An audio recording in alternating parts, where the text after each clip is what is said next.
Thank you, Chairman Cummings and Ranking Member Jordan, and thank all of you all for being here today. And it is nice to see a WVU grad sitting out there. TSA is the last line of defense in our nation's airports to ensure air travel remains safe and reliable for travelers. And it's important that TSA have the ability to address all of the vulnerabilities and deficiencies to keep all Americans safe.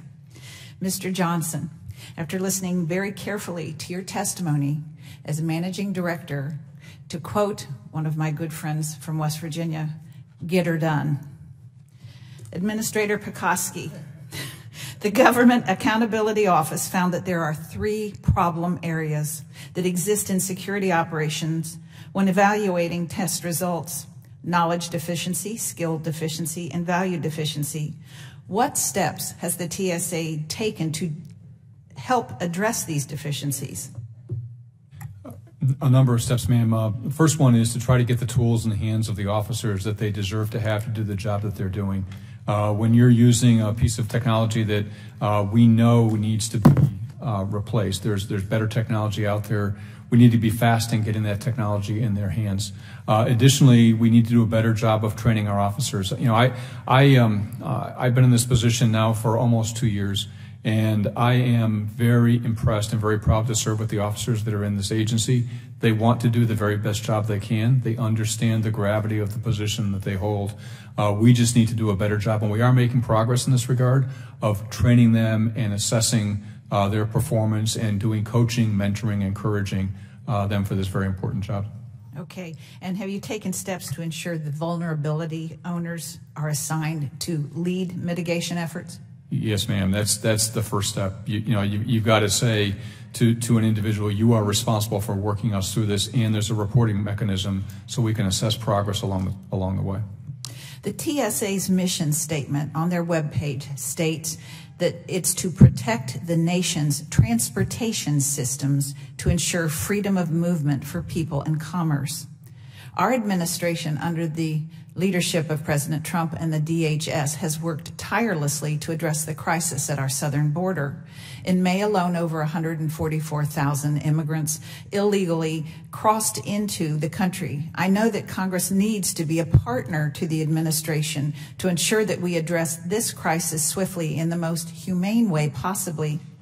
I'm really worried about the flow of illegal drugs that cross our border every single day into the communities. And in many states, as well as my own state in West Virginia, illegal fentanyl and heroin have had deadly and devastating effects.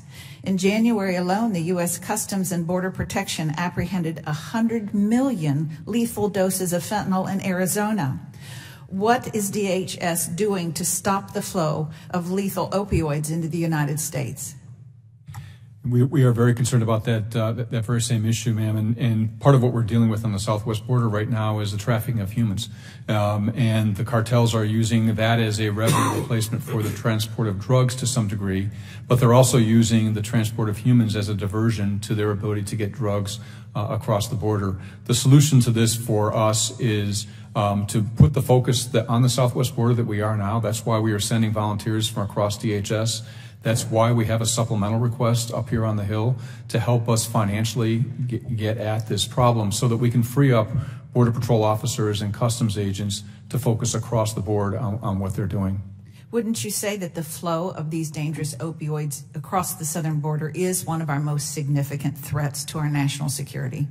Yes, ma'am. I think any flow across our border that we don't control is a threat to our national security. Thank you. Mr. Baumgardner, can you discuss some of the IG recommendations that the TSA has resolved? Yes, Congresswoman Miller. We're concerned about the retaining, hiring, and training of TSOs with the requisite skills.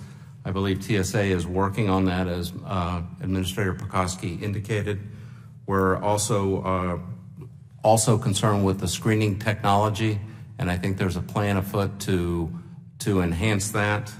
And then updated policies and procedures, something that is near and dear to our heart, and most all of our covert work and other security-related work. There's a move afoot and a lot of those recommendations have been closed. But I would also say that one of the more important issues, and I'm proud to say that this committee and others have held a lot of oversight hearings on TSA, and in 2015 we had 7 hearings alone, and that also goes a long way to helping us close recommendations. But that's more a work in progress as opposed to a resolution, correct? Yes, ma'am. Thank you. Mr. Washington Schultz. Thank you.